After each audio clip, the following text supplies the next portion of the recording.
Closed Generics, What's Next, on Monday, the 18th of October, 2021 at 1900 UTC. In order to save time, we will not be doing a roll call today. However, attendance will be noted from the Zoom room as well as the audio bridge. We have Spanish and French interpretation on today's call. If you need a dial out to the Spanish or French lines, please send a direct message to staff with your preferred language and phone number. Before we begin, I would like to remind everyone to please state your name when taking the floor each and every time, and to please speak at a reasonable pace to allow for accurate interpretation. And to please keep your microphones muted when not speaking to prevent any background noise. Thank you all very much. And with this, I turn the floor over to you, Jonathan. Thanks, Claudia, and thanks everyone for coming to attend this session on closed generics. Appreciate you being here. Staff, if you can stop sharing your screen and spotlight my video, that would be excellent, because that will be the vehicle through which I will share my slides. Thanks everyone for coming. We're going to talk a little bit about closed generics. But one of the things I want to do first is let you know that we're going to do an experiment, which is a second screen experience that you've heard about in the context of ordering things you see during a television show, or is used sometimes when people do online quizzes, etc. And so what I want you to do is either go to this URL on your phone using the QR code, or the URL below it, atlarge.news/S2 for screen 2. You can do it in your browser in a separate tab if you'd like, but go there to that link and answer the first question about where you're from. You'll notice that it's already showing here on the screen the dynamic results as you answer that first question. So please, if you would, at this time, take a second, go to this URL and answer that first question. I'm going to put the URL in the chat as well. So please refrain from greeting each other for just a few minutes while people get a chance to use this URL so it doesn't scroll off, and we'll leave it up there for people to try and log on so that we get as many people of the 75 participants we have. We'll get as many people as possible to log into their second screen and to participate on this. So please log into this. What I'm going to do is change over to my slides here. So please, again, just click on the link in the chat, either on your phone. It's atlarge.news/S2 for screen 2. Please log on and participate. I'll bring this back at the end as well. Okay, so what I'd like to do quickly is give a kind of a beginner's introduction to the topic of closed generics, so that those of you that are new to the topic will have a little bit of an introduction as to how this is, what this topic is, what closed generics are, etc.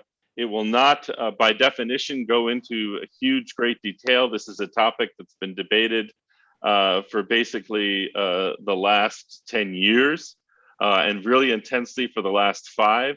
So this is really just a high-level overview for those that don't have a background in it, and then the individual speakers will, in all likelihood, supplement my meager attempt to familiarize you with this topic when they get their opportunities to present. So on the issue of closed generics, one of the things that's confusing about it is that we're used to this term Gtld, which stands for generic top-level domain. And so that can be a point of confusion, because in this particular case, we're talking about top-level domains as differentiated from country code domains. And it's not the same thing that we're talking about when we talk about generic strings or generic string TLDs, for lack of a better term.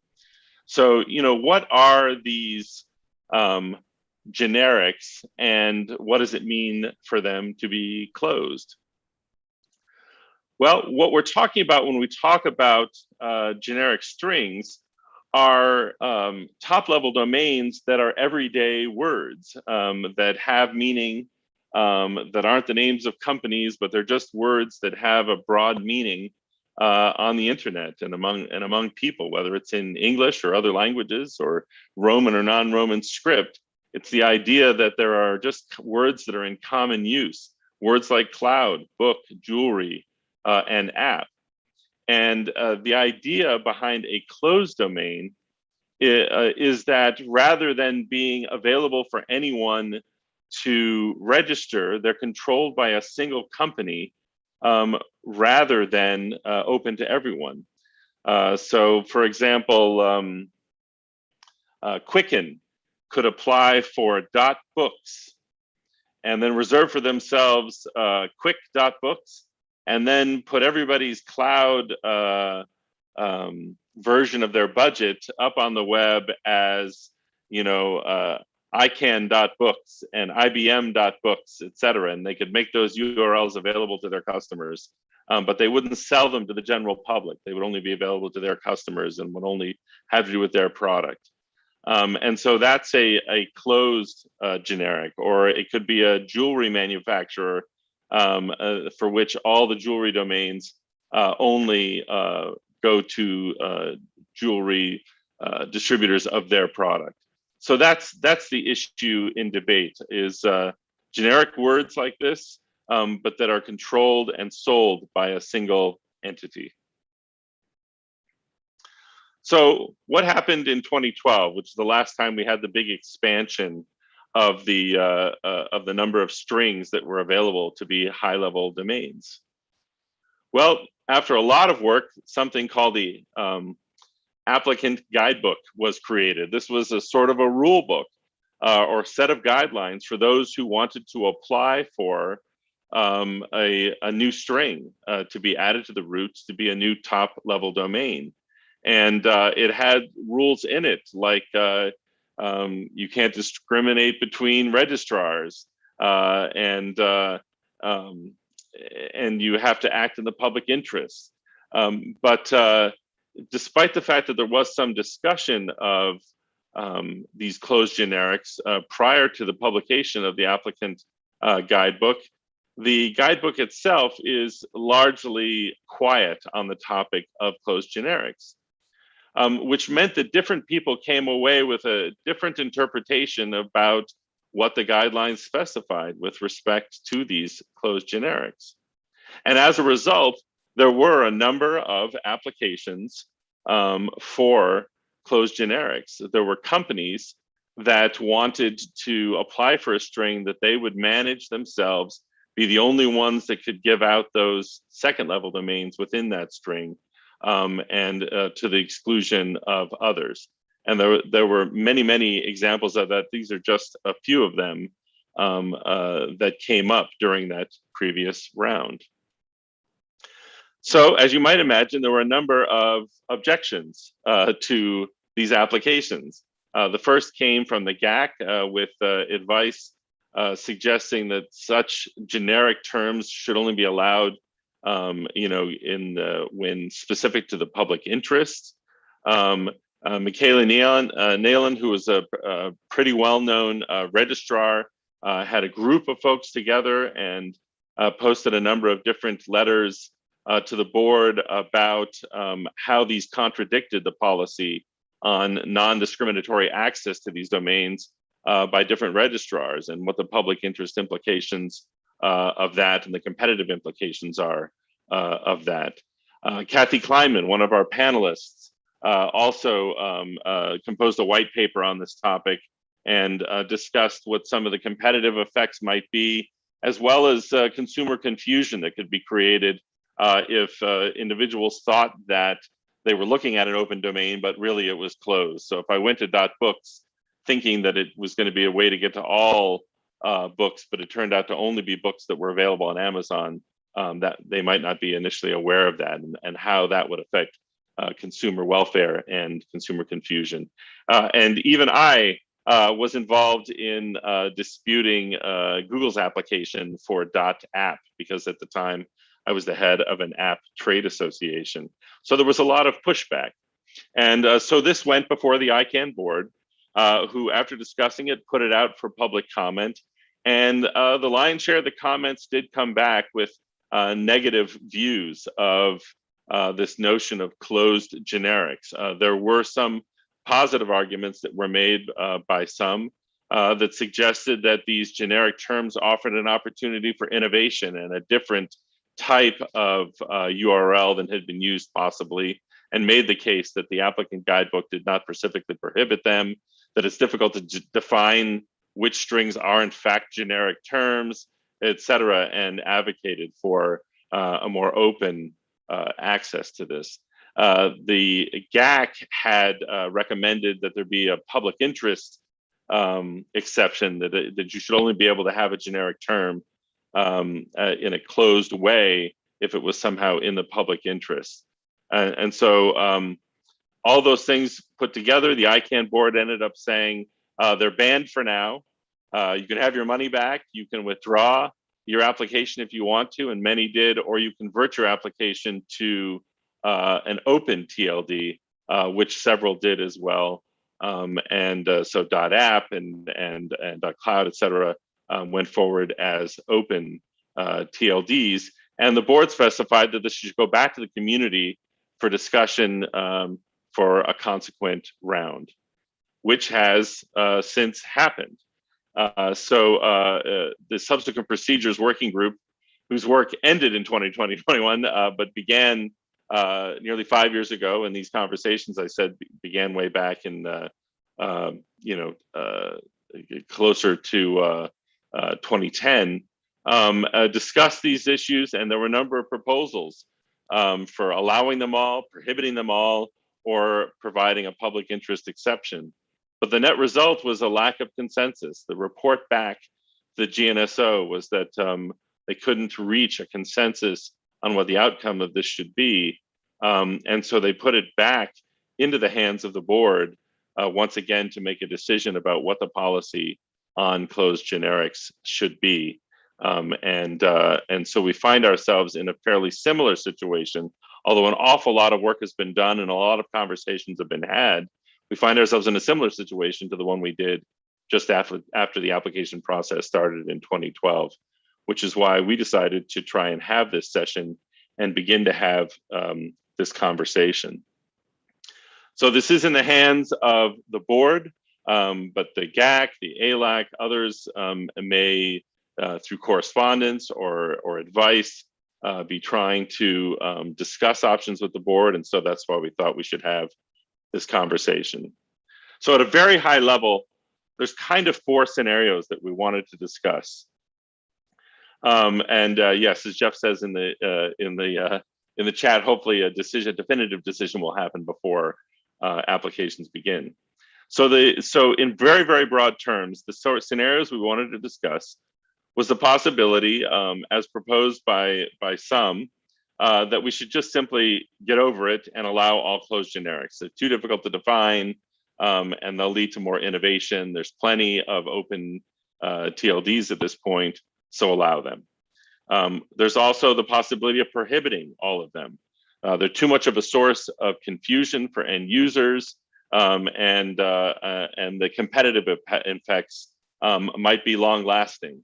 We'll hear about some of the issues associated with those and what sort of the rights creep associated with them might be. The third is the idea of some sort of public interest exception. If you have a nonprofit or a trade association that operates in the public interest, could it operate a closed TLD, and what might that look like? And what might we want is that a possibility moving forward? And then the final possibility in front of the board is to push it back to the community once again, as happened in the 2012 round. Although in this case, even that pushback to the community could potentially happen prior to a new round. So with that, I will switch back to my camera and just say welcome to everyone. And what I wanted to do before we got too much further was to get Aubrey Doria and Becky Burr, who are both on the board and very constrained in the opinions that they're able to express here as part of this session. But as members of the board, hopefully can give us a perspective on the state of this discussion and their perception as to what exactly the responsibility is that lies with the board at this time. So I'm open to whoever would like to go first on this topic, either Aubrey or Becky next, if you're available. Should I go first, Becky? I'll go first. Yeah. Okay. Yeah, please. Go first. Okay, thank you. Thank you for the invitation. This is something as co-leads on the subject, something that Becky and I do a lot. You go first. No, you go first. No, okay, I'll go first. But anyway, so thank you for that explanation and that sort of abridged history of it all. And yes, thank you also for mentioning that neither of us can speak for the board at this point. Mostly we can't speak for the board at all unless specifically enabled. But on this topic, the board has not yet decided on a position. The board is basically, you ask, what are we doing about it? It's something that will be considered by org in terms of the ODP, in terms of what's practical, what's possible, how much does it cost to do one thing, how difficult is it to do one thing, etc. So they'll be bringing in evidence of what are the constraints and such around.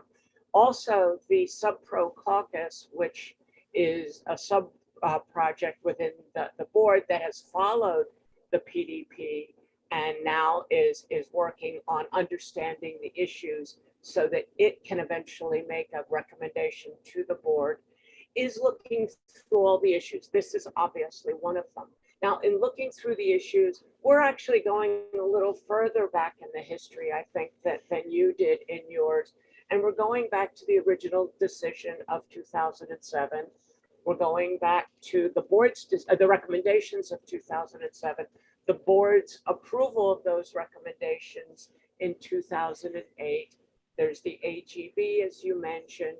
There's GNSO in 2013, having confirmed that because something was not specifically allowed does not mean it's disallowed. Statements, the GAC, advice, and then all the work that's been done by Sub-Pro, the discussions in Sub-Pro, the various advice and other commentary that's perceived to basically try and understand what it is we are facing here and what sort of decision needs to be made. At some point, we may have to go back to the GNSO with a question. At some point, we may need to go back to the GAC with a question. At some point, there may be a need to come to the community. No decisions at all have been made about doing those things, but they're all possible. At the end of the day, when the board makes a decision on the recommendations we received from the PDP, this will perforce be one of the parts of that decision that will be discussed and decided upon, all things being equal. So basically looking forward to this discussion, it's sort of interesting to see if positions have changed much or if there's anything new on it.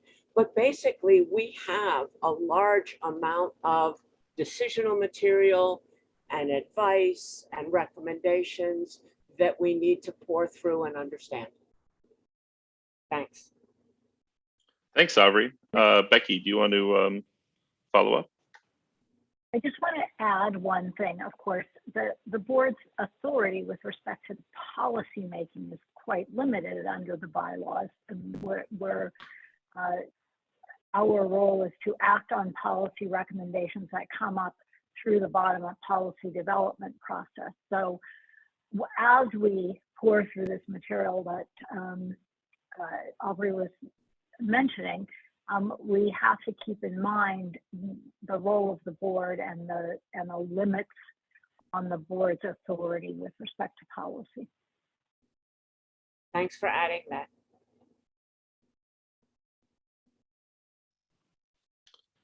Okay, thanks you two. I appreciate you participating in this and appreciate your work on the board in discussing this.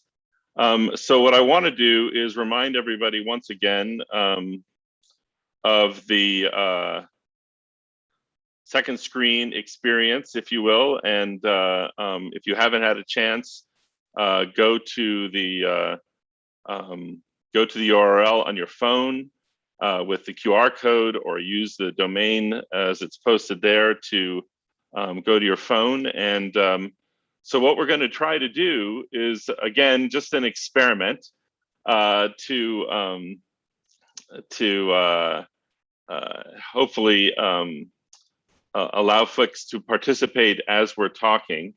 We're going to start with a discussion of allowing all of the closed generics. And so what you're going to see then next, bear with me a second. This is all very experimental, but we will try to keep it interesting. If I say,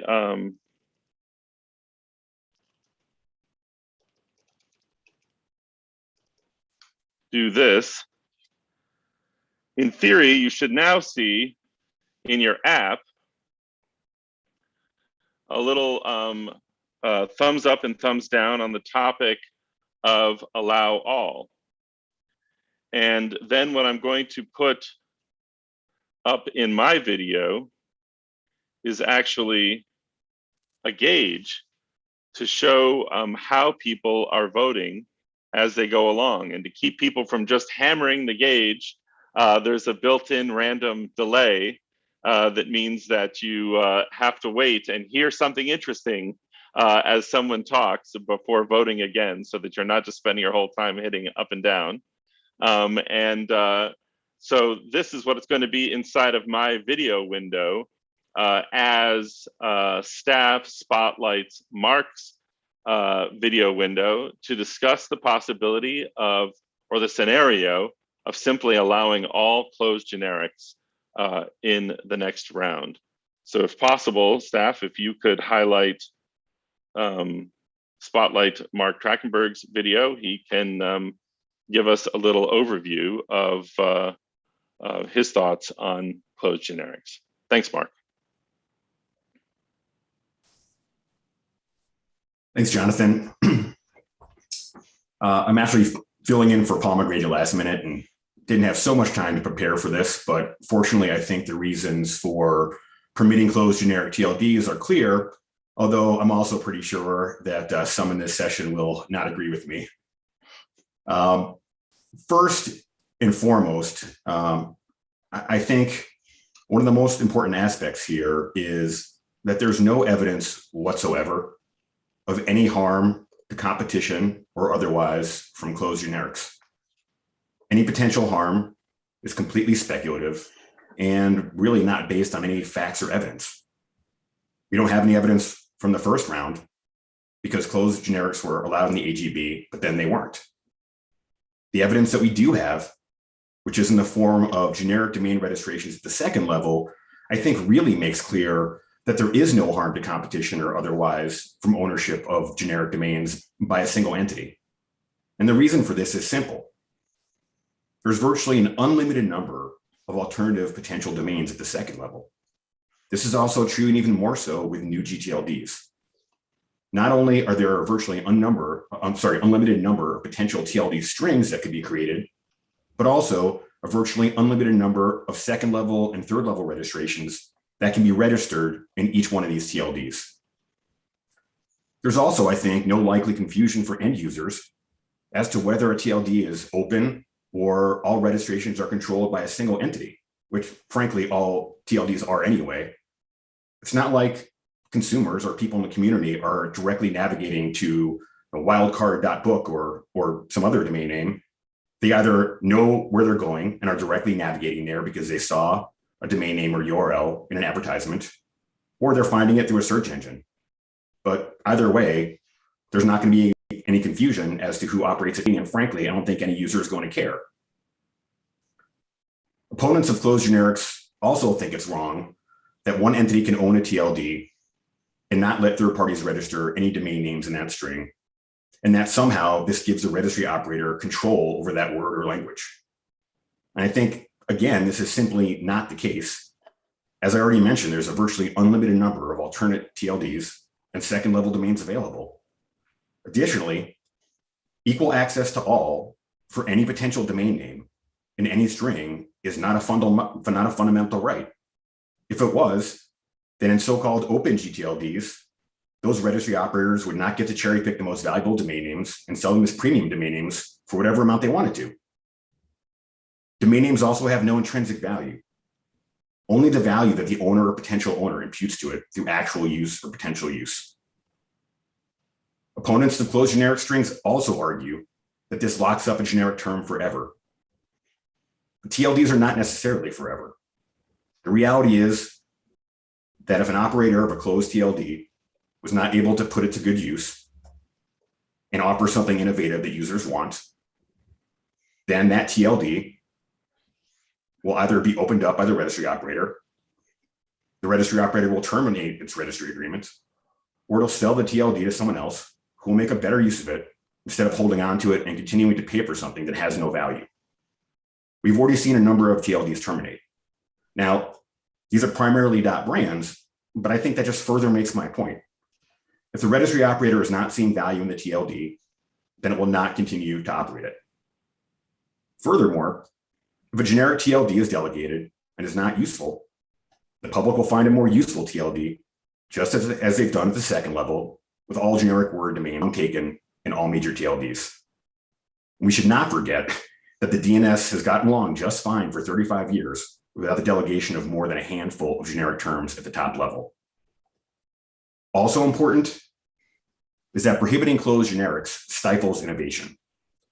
One of the supposed bases for the first round expansion of new GTLDs was the need for innovation and competition in the DNS.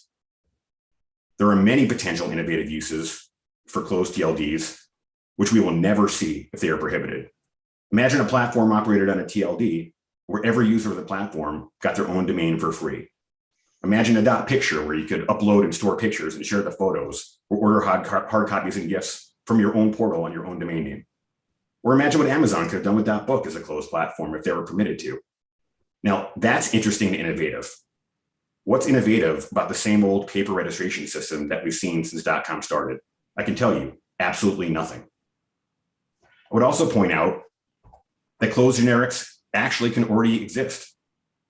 All the registry operator has to do is create registration requirements that, from a practical perspective, only allow it and its affiliates to register domain names.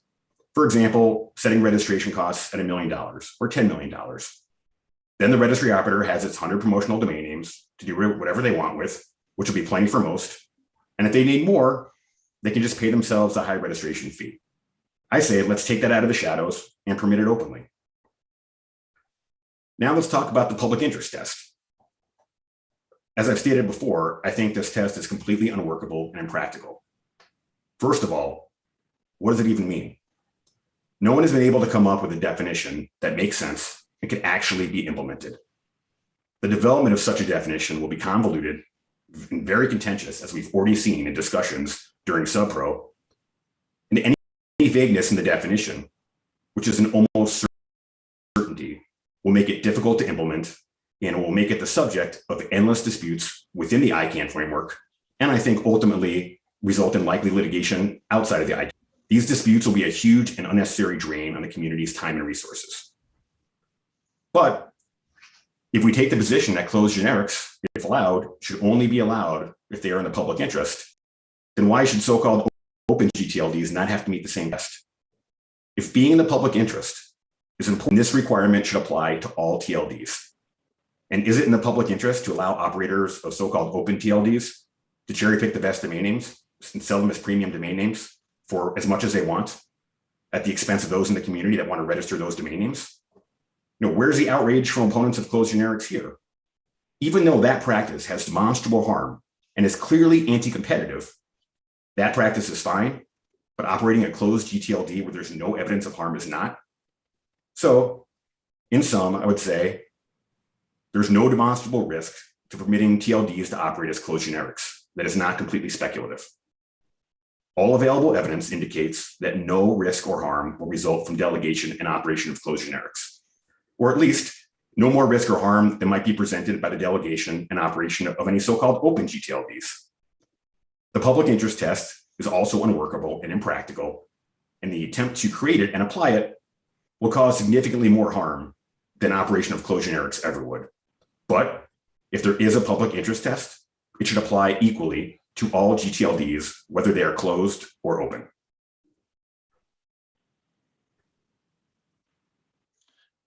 Thanks, Mark, and thanks, folks, for participating in the experiment. We'll keep it going. I'm going to switch back to my camera for just a second here.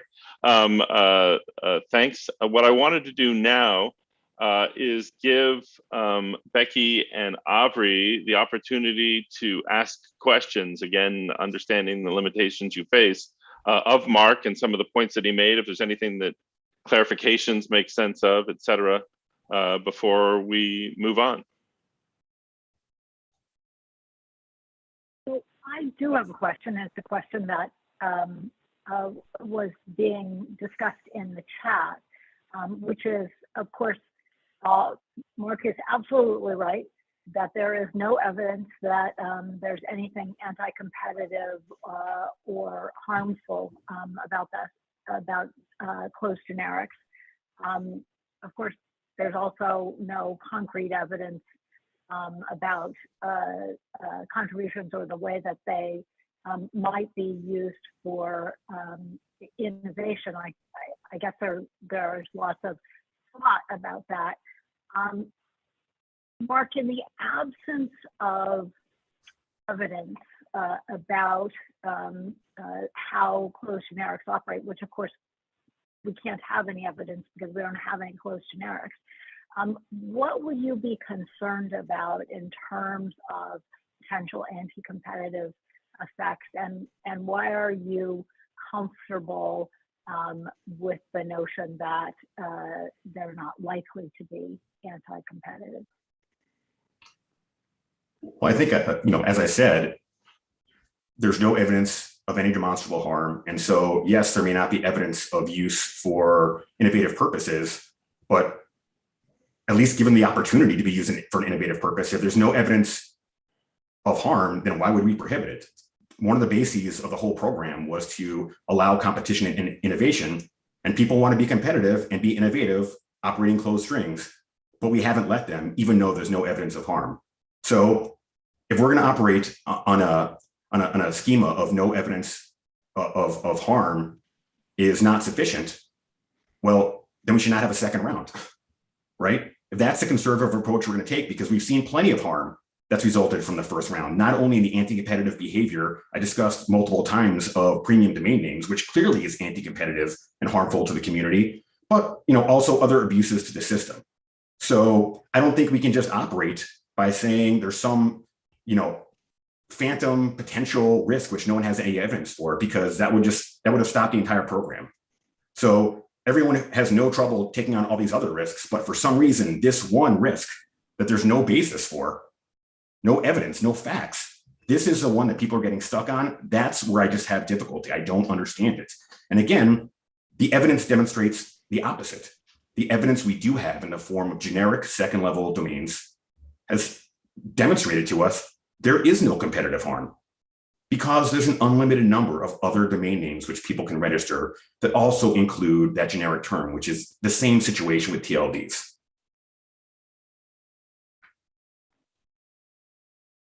Thanks so much. Yeah, go ahead. I too have a question. This is Aubrey speaking. And my question had to do with the impossibility of determining global public interest.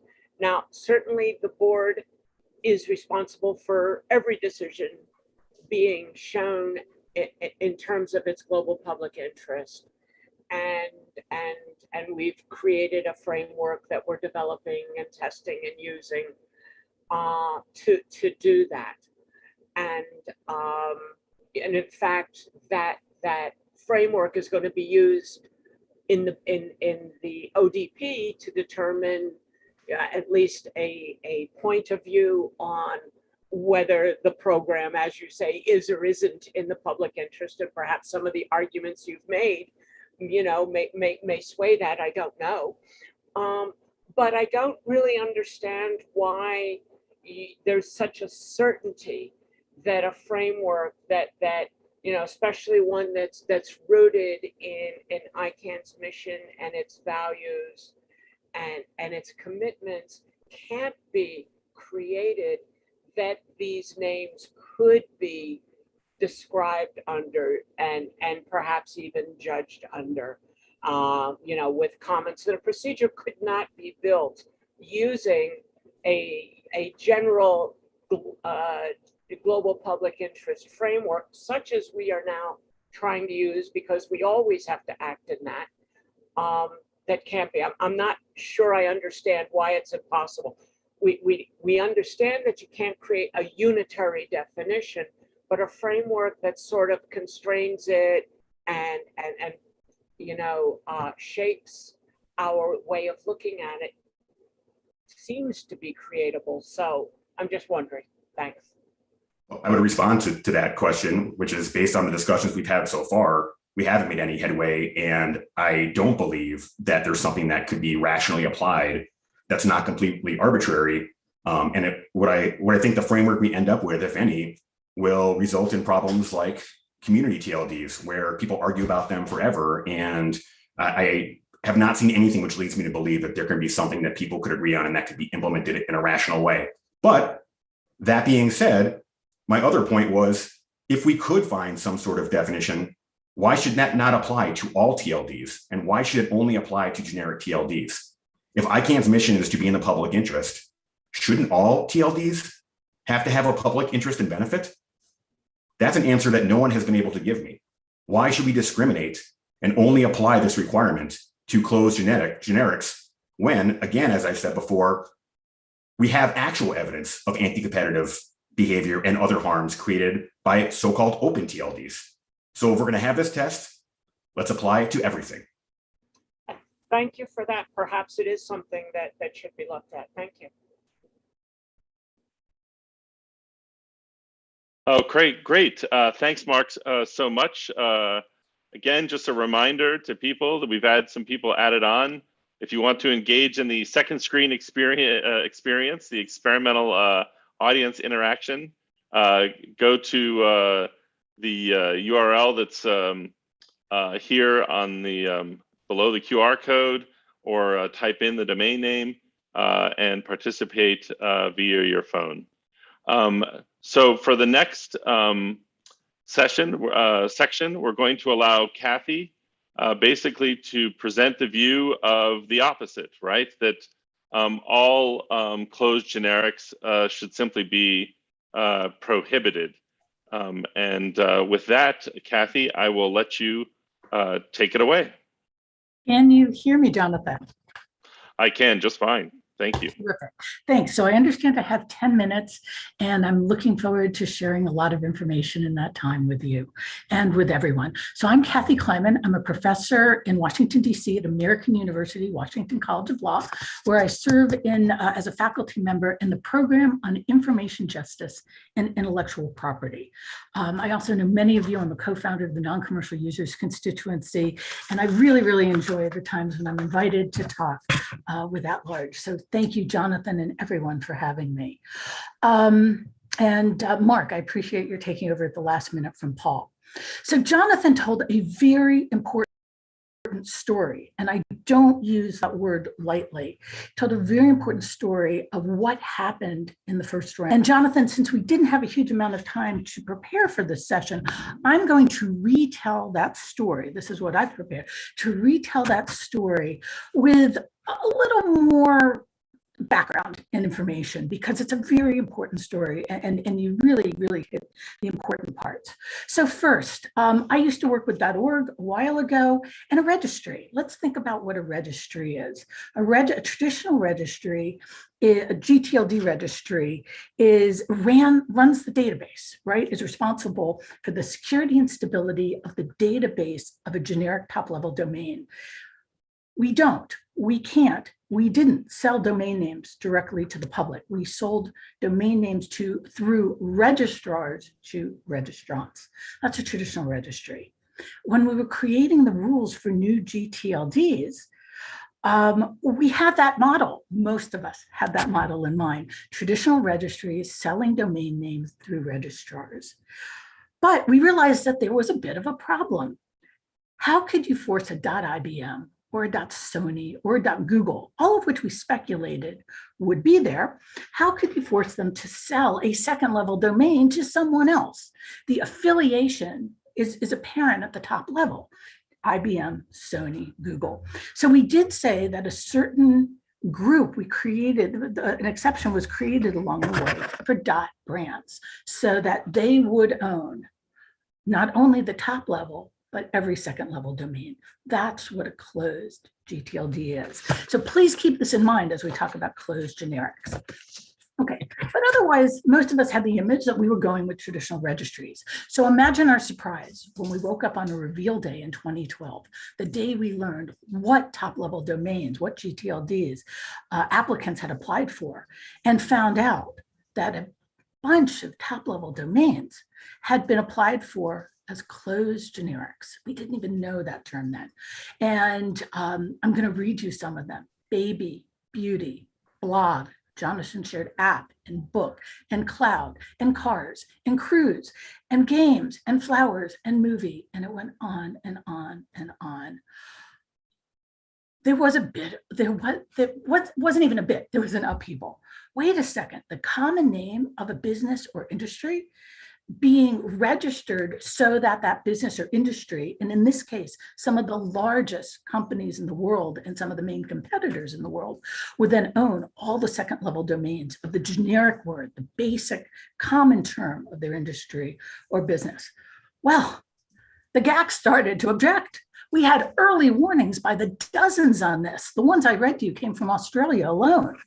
So GAC early warnings are when you take the temperature of individual governments and they say, wait a second. And let me read you what Australia said. It said the proposed string, whatever it is, fill in baby or beauty or book. The proposed string is a common generic term related to a market sector. Restricting common generic strings, the exclusive use of a single entity, could have unintended consequences and a negative impact on competition. That's government officials telling you that. And so I wrote about these concerns, as Jonathan noted, and Michaeli Nalon, a registrar in Ireland, Black Knight, wrote about a great piece, and I'll put the link into the chat later, called a Circle ID piece called 5 Reasons Why Closed Generic New GTLDs Should Be Opposed. And he said, and some of them, I'll just read you the highlights. 1, the internet thrives with freedom of choice and openness. 2, dozens of applications to ICANN for new top-level domains seek to completely segregate and close off common words for use by one company rather than for the entire industry group or class.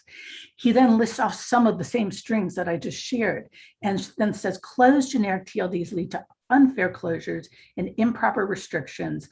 Companies will be barred from using the generic string of their industry to promote their own businesses on an equal and fair footing. Microsoft filed a letter with the ICANN board. Parminder Jeet Singh, and I'm sure I'm mispronouncing his name, but many of you know him. He was, I'm not sure if he still is, executive director of IT for Change. He wrote a huge editorial that got a lot of play in the Hindu in 2012 called Beauty Lies in the, quote, domain of the highest bidder. He was upset, and he used one huge example that L'Oreal had applied for .beauty as a closed generic, and that this would deprive thousands of companies, small businesses in India of using domain names in .beauty for their beauty services. The ICANN board held a public comment process, and what happened was we heard from more small businesses, individuals, entrepreneurs from a wider part of the world than I've ever seen before in a public comment. This was not the usual suspects. We heard from small booksellers around the world and publishers and writers saying, no, don't let Amazon have .book as a closed generic, and many, many other participants. The board banned generics. Nobody's silent on the issue. The board passed a resolution to ban closed generics in 2015 and asked the companies to change their applications to open generics, or they could withdraw, or they could hold. And the vast, vast majority of companies, we saw dozens and dozens of applications becoming open for these basic common terms of their industry. Let's talk about consumers and end users. Why does this matter? We know companies, you can make a fortune monopolizing the basic term of your industry and business. There's no question why people want it. But why is it that we know there's harm? And why is it that it's a fundamental principle of the world of trademark law that you do not allow a single business or entity to monopolize exclusively the word, the common word of the business or industry? So it turns out we do it for consumers and for end users, certainly in trademark law. So the basic principle, and I'll start with the US Trademark Office, just because that's where I have easy access to and I teach it every day. US trademark law, and you can't see it, but I'm holding up something that examining attorneys use, the people reviewing trademarks in the United States. And it says generic terms are terms that the relevant purchasing public understands primarily as the common or class name for the goods or services.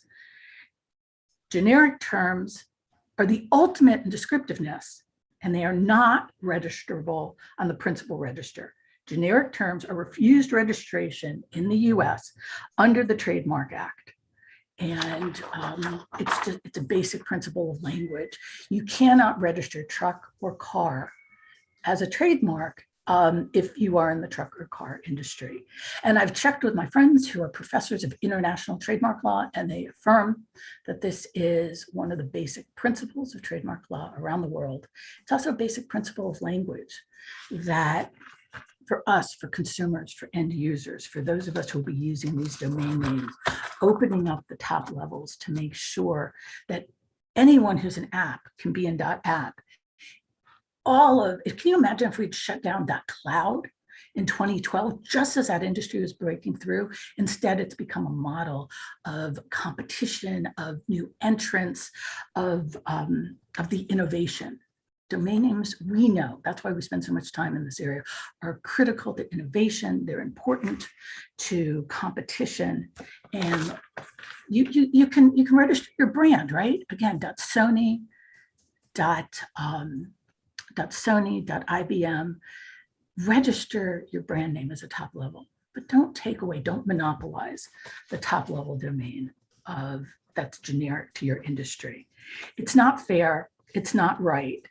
And the implications are enormous. And especially for consumers and end users. This is a fundamental principle. We did the right thing in 2012. And I just want to say candidly that after all this time in ICANN, I've never seen us revisit an issue that had so much time and energy, so much international participation across the world. We heard from so many small businesses and entrepreneurs. I still don't know why we have to revisit it. We banned closed generics in the first round, and that was right. And we did it on a board resolution. The right way to do it is to continue that ban. You've got, as Mark said, there are lots and lots and lots of other GTLDs you can register. Do something funky, do something cool, do something different, create your own arbitrary coined or fanciful term, but don't take away the basic descriptive term of a business or industry. Don't lock it up under one company. Don't lock up all those domain names, because a registry, a closed generic, owns all of its second level domains. We don't want that. That's not competitive. The GAC already told us that. Thanks very much. I look forward to the discussion. Thanks, Kathy. I wanted to open it up to, again, Becky and Aubrey to pose questions to Kathy. I know some things have come up in the chat, but if either of you have questions on the proposal of simply banning all closed generics, right? That's what Kathy proposed in this section. Yes, thank you. This is Aubrey. I have a question or two. One, and this came up in the chat, is there are a number of trademarks that indeed do look like generic words. And I'm assuming that for you, any word in a dictionary is a generic word. And so if we could find a brand, the word of a brand in a dictionary, why do they have the ability to operate it in a closed manner, whereas other people wouldn't? And is that just giving some extra rights to those who are able to do a branding exercise as opposed to those who don't? And then am I really— May I respond to that, Aubrey? It's a great question. Before we get to another question, let's— Sure thing. Great Have at question. it. Great question. Okay, so trademark registration, and I have so many students doing them these days. Trademark registration is in context. You're not just registering a word. We're not, Aubrey, if you apply for a trademark, you're not just saying, I want to own the word Dorier Associates. What you're doing is you're applying for that word in a category of goods and services. So I've always thought that if I opened up a line of children's clothing, I would call it milk. Milk is absolutely a word in the dictionary, but I would be using it I would be using it in a special way to mean children's clothing. And if I could associate that with children's clothing, then I would have, I could get a fairly strong mark. And it's kind of descriptive because children drink milk, lots of it. But if I apply for milk because I'm a farmer, a dairy farmer, because I'm a pasteurizer, I don't get it. It will be rejected. The category of goods and services is going to correspond, and the trademark examiner will see that I applied for it in the very category that I'm working in, and they'll deny it.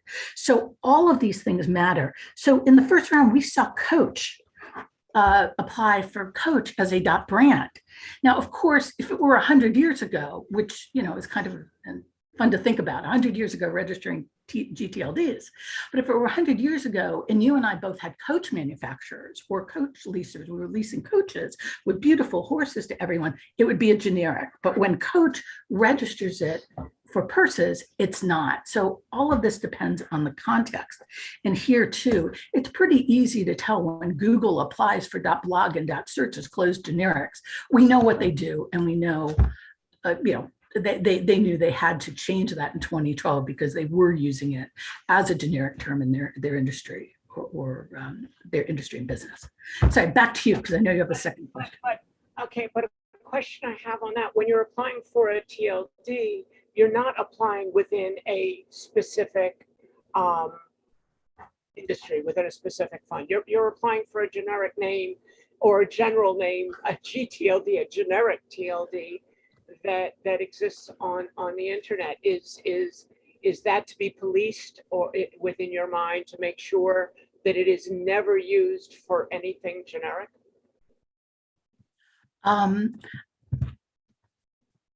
Again, the context. So if it's your brand and you're applying for a closed generic, if you're applying for an exclusive GTLD where you're on all the second levels, that makes sense.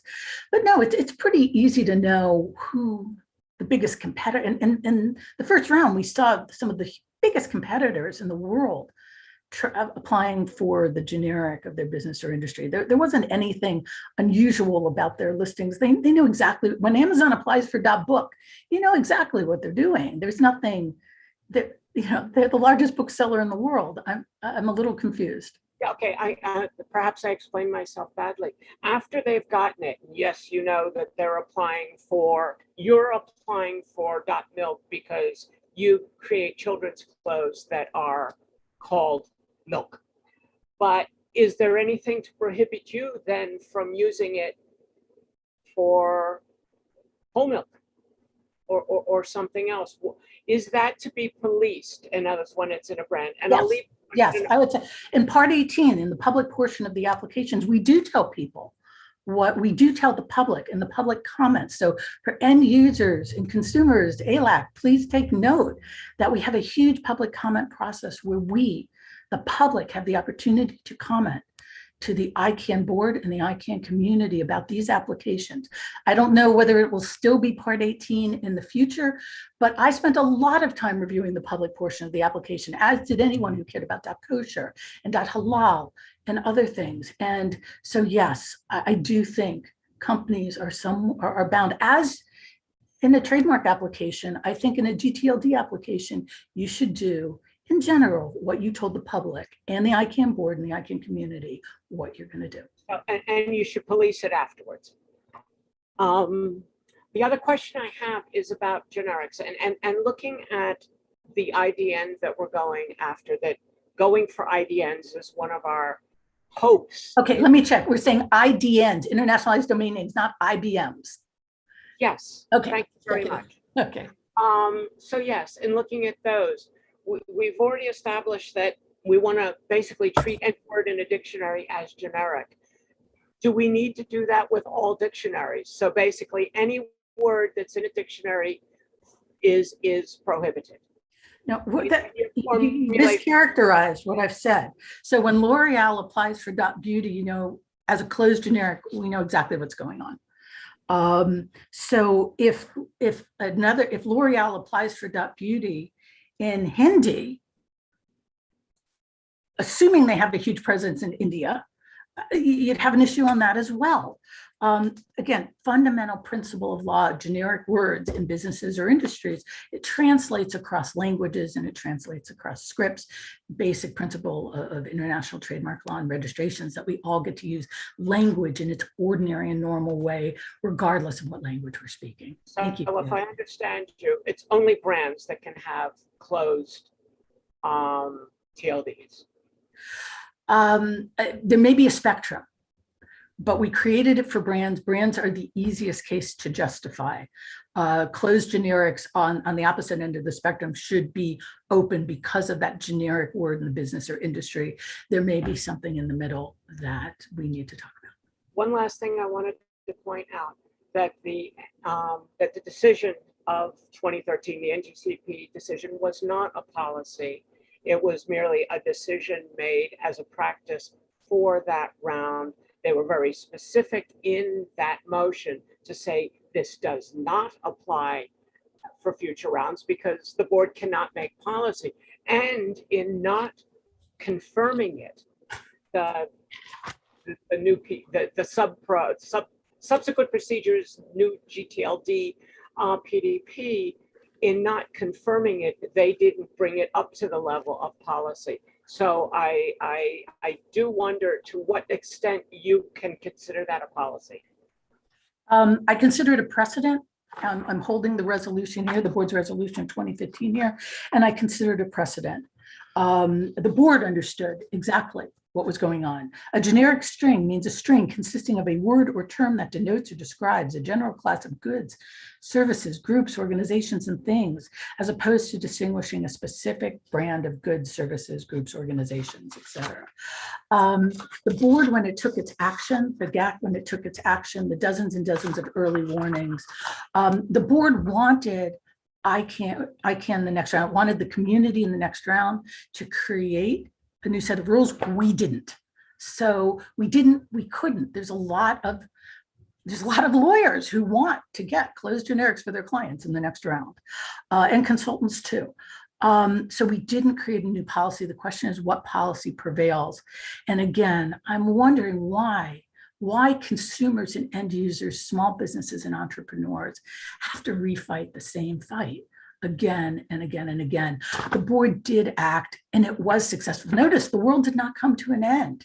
Brands got to keep their TLDs, and the closed generics became open generics and opened up to innovation in new industries and a wide variety of competitors. That seems like the right move for consumers and end users and the internet community and the world community. Thanks, Kathy. I think that's a good note. I think that's a good note to end on. I want to give Mark just 2 minutes, just because there's been a lot of conversation going on in the chat about trademark law itself and its application here. And I just want to have the opportunity for those ideas to get expressed, if you can do that in a pithy way, Mark. Thanks. Here's pithy.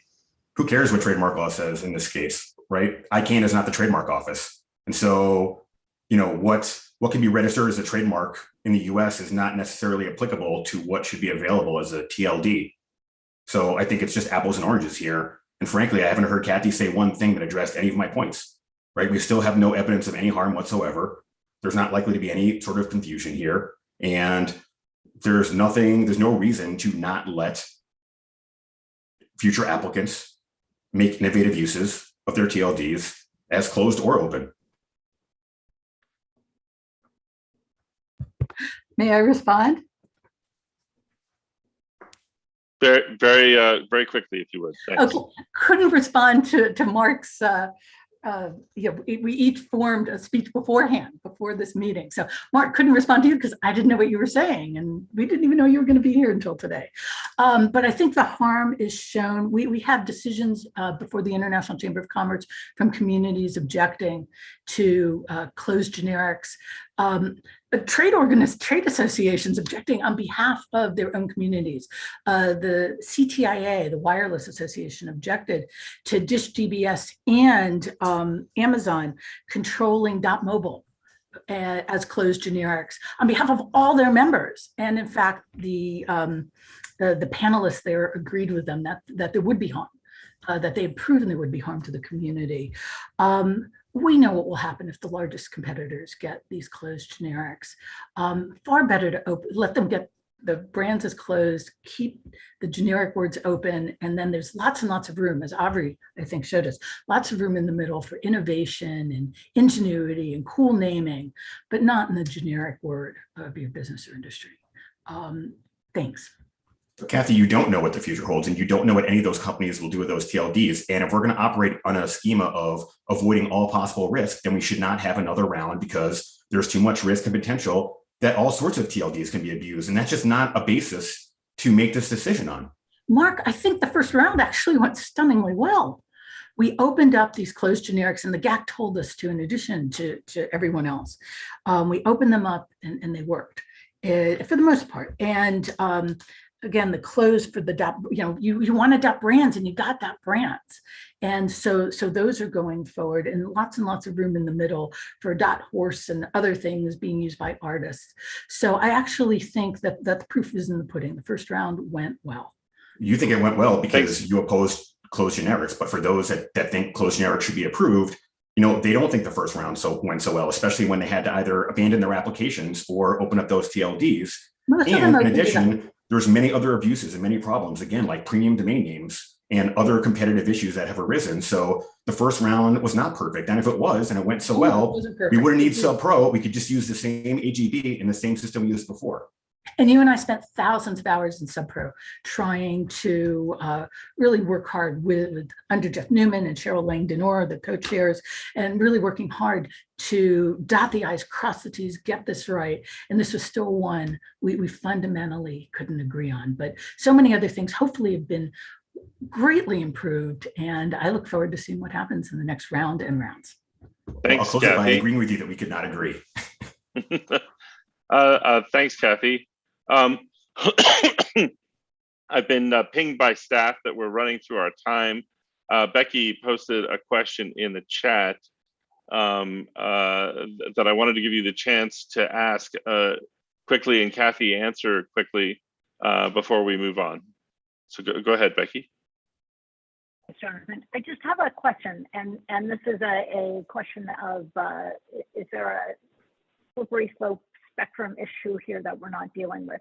So we allow Gtld operators to lock up generic terms for specific industry groups. So .bank or financial institutions that possess certain credentials. But of course, it's not great for blood banks, but we thought it was okay.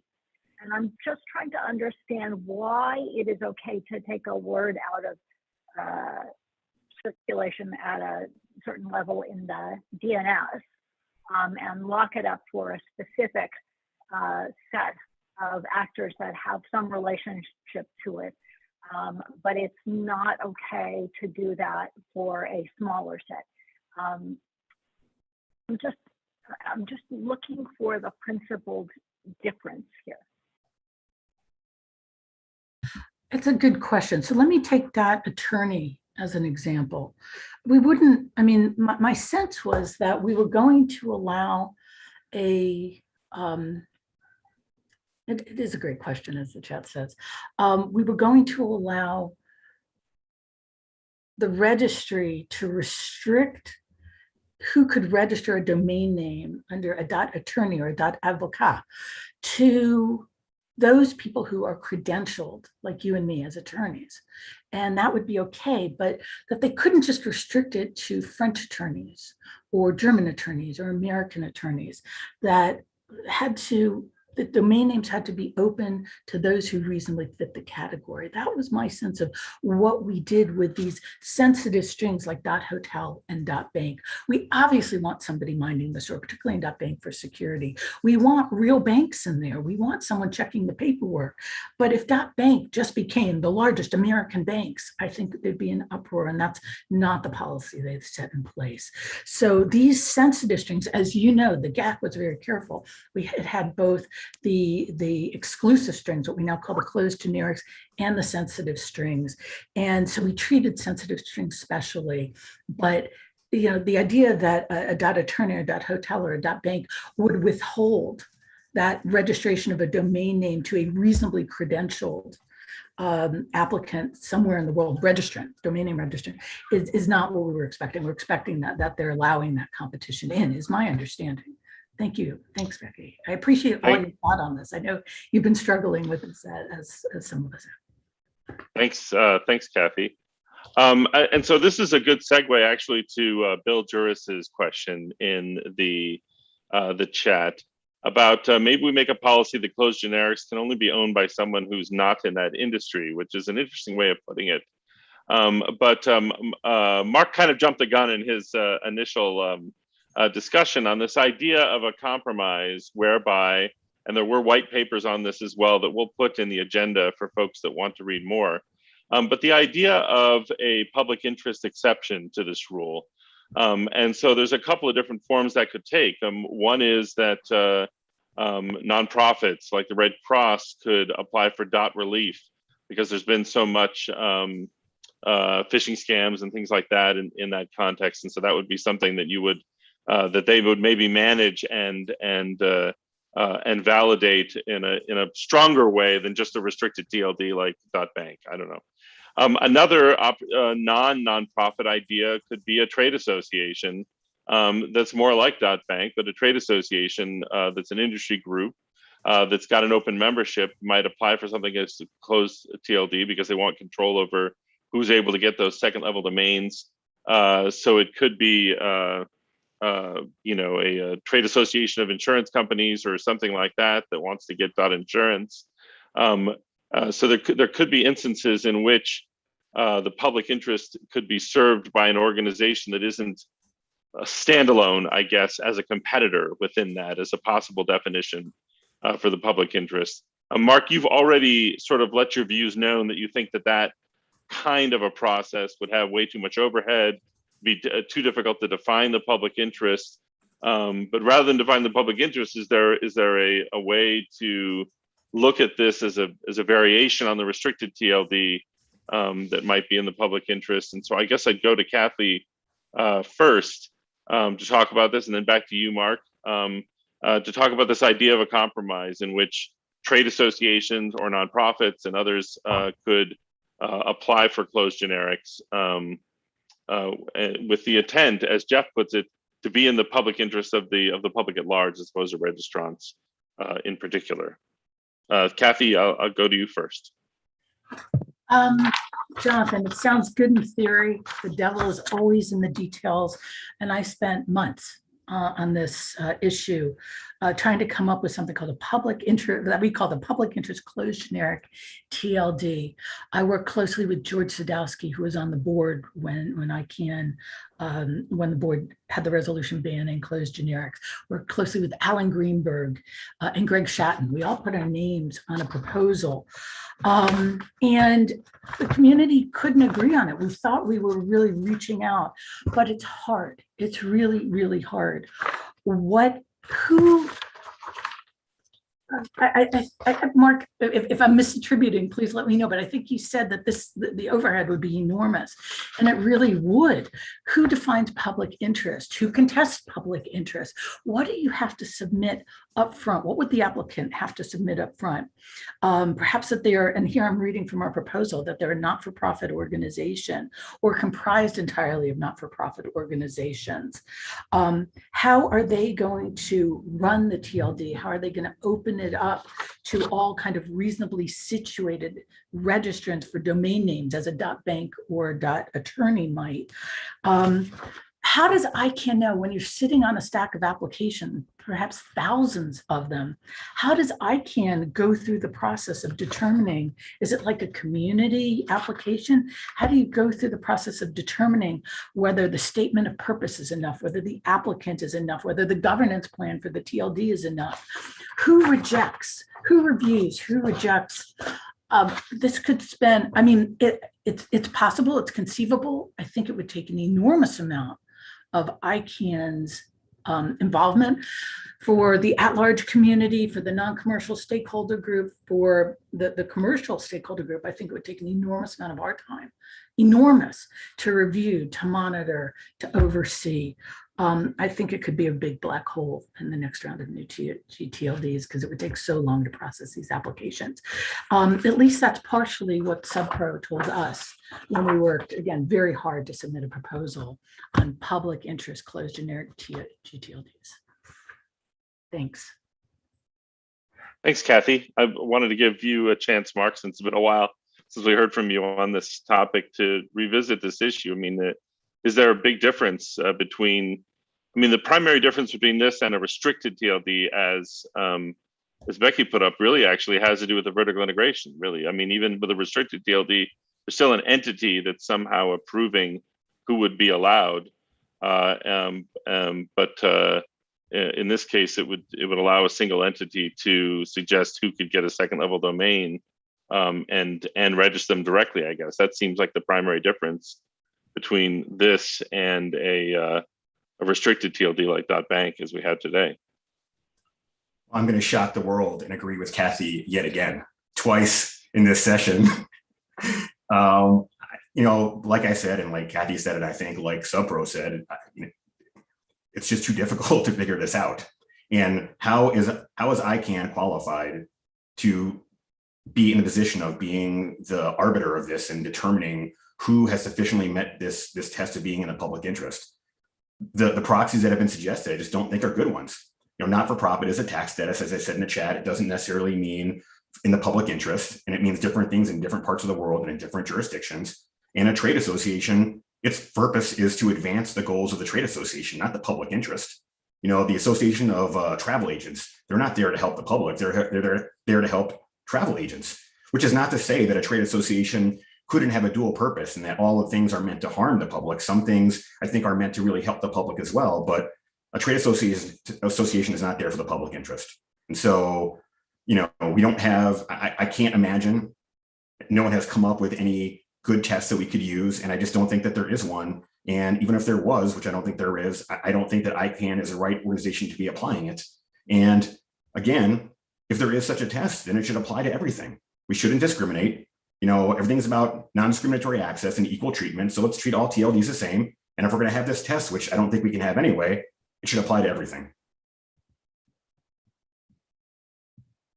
Thanks, Mark. I'll zip back to Becky and Avri if you've got questions on this issue of a public interest exemption for either of the panelists. I don't, thank you. Oh, I feel just as confounded as they do. Okay, thanks. If we might discuss a final scenario, which is for the board potentially doing exactly what they did in 2012, which is push this topic back to the community. It was part of a giant work group, but is this something that we want the board to decide, or is it something with some guide rails or additional questions or something that should be put back in the hands of the community to decide? Should they, in fact, do what they did in the last round, especially since we have time, and push this back? So I would like to, I guess, go to Mark first on that topic, and then Kathy. I mean, I guess I would say that, you know, the one thing that we have evidence of that's clear that nobody can disagree with is that the community could not decide.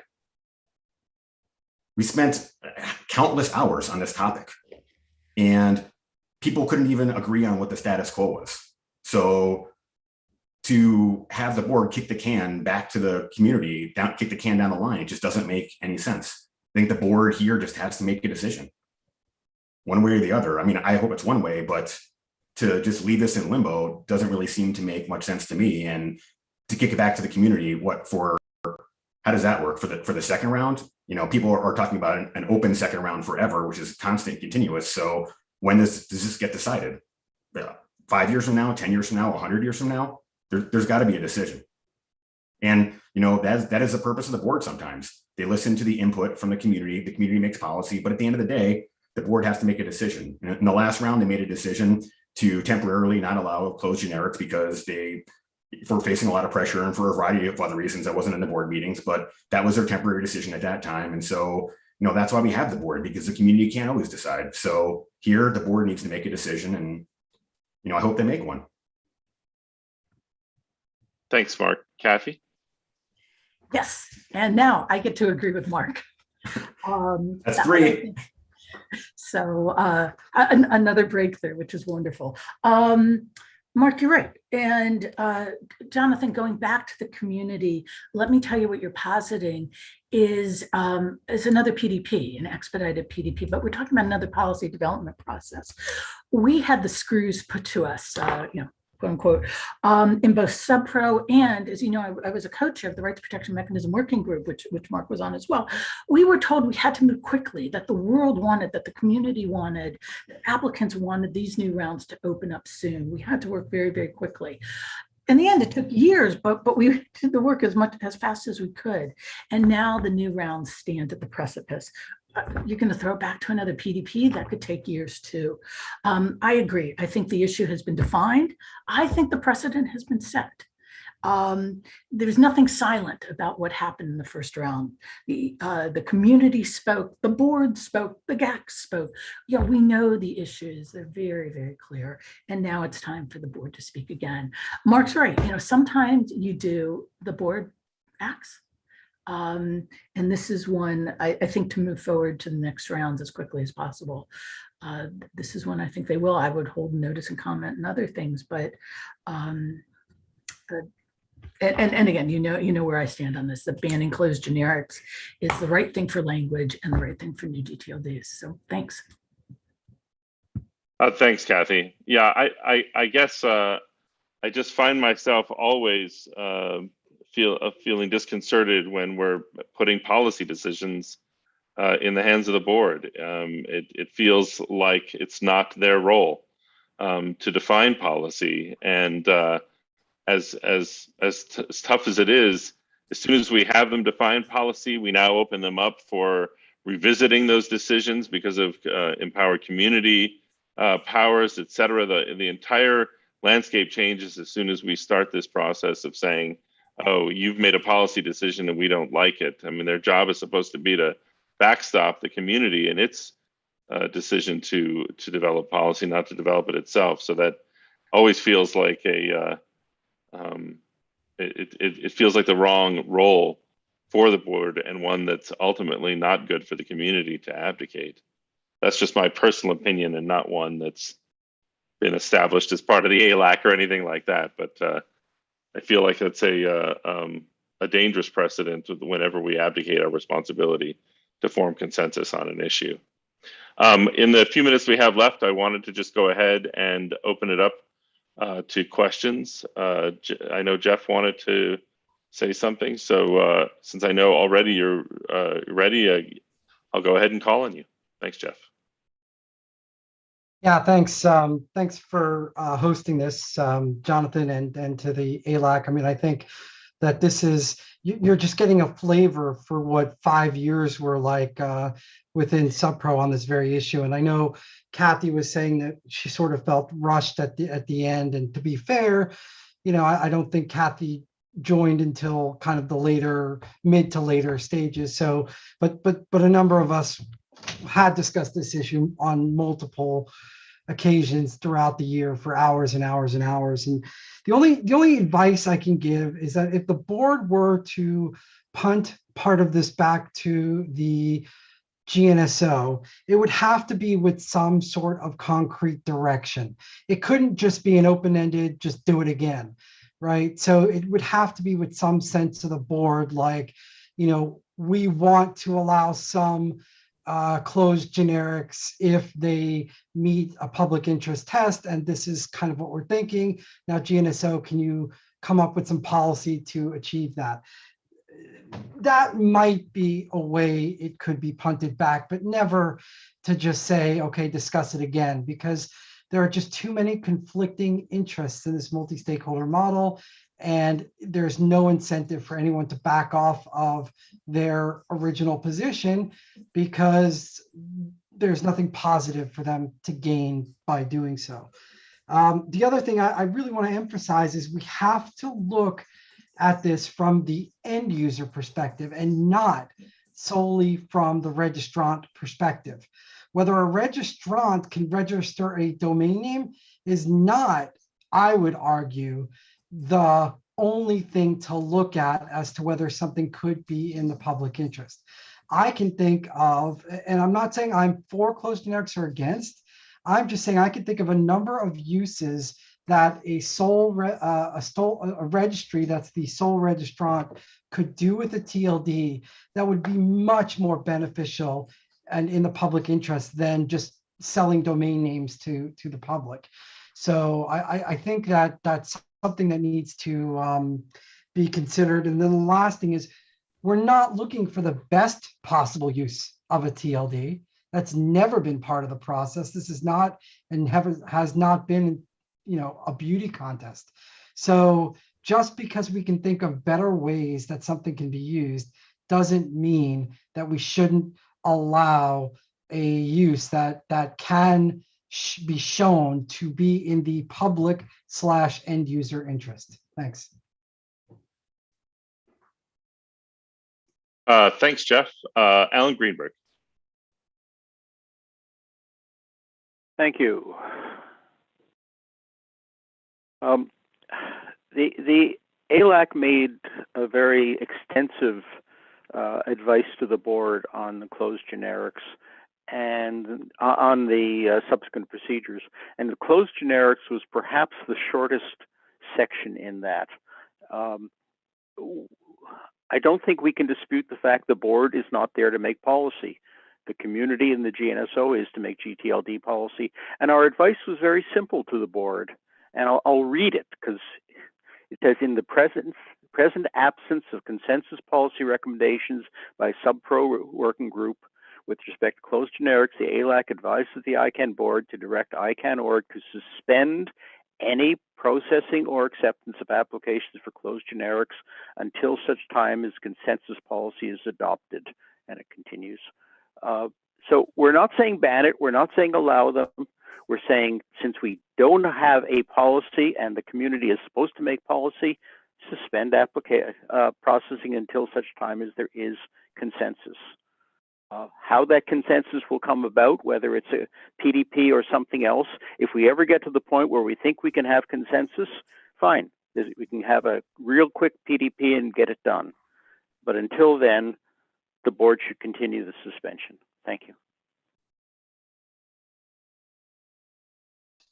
Thanks, Alan. And Olusegun, you're up next. Thank you. Thank you for the privilege to be part of this audience. I want us to look at brand names in the future, not in the immediate. A company may be strong today, and because it's very strong, it has a trademark, it's applying for a closed domain. What happens to that company in the next 30, 40 years? So I still believe all these domains should be in the purview of ICANN policy, whereby no one has monopoly over it. Because the company you see today that you think is very strong, another company may come to buy it over in the next 50 years. And as we have, I'm a member of the Gtld. There's a policy to relegate a domain name. You want to relegate a Gtld, there is a policy for it. So if you have a closed domain to a company who has a trademark, how do you relegate that domain? How do you manage abuse of that domain name? So I want us to look at this critically. Thank you.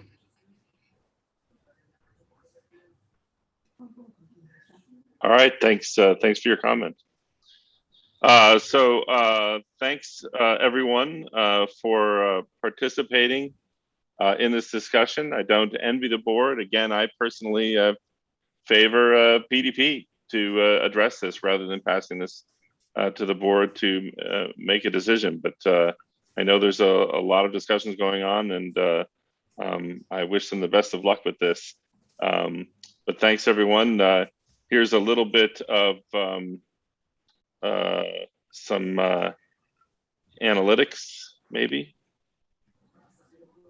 of maybe, I don't know, maybe not. I thought I had a, oh, here we go. We did, a bunch of people participated in the poll. Average response was about three votes, and it wasn't too dominated by people, by any one individual, just hitting the arrow up and down over and over again. So it was a good, interesting experiment from that standpoint. I look forward to any feedback you have on whether or not you found that interesting or valuable. I thank everyone for participating in this session. And with that, we'll let the session close. Thank you. Thank you all for joining this call. This meeting is adjourned. Please enjoy the rest of your day. Recording stopped.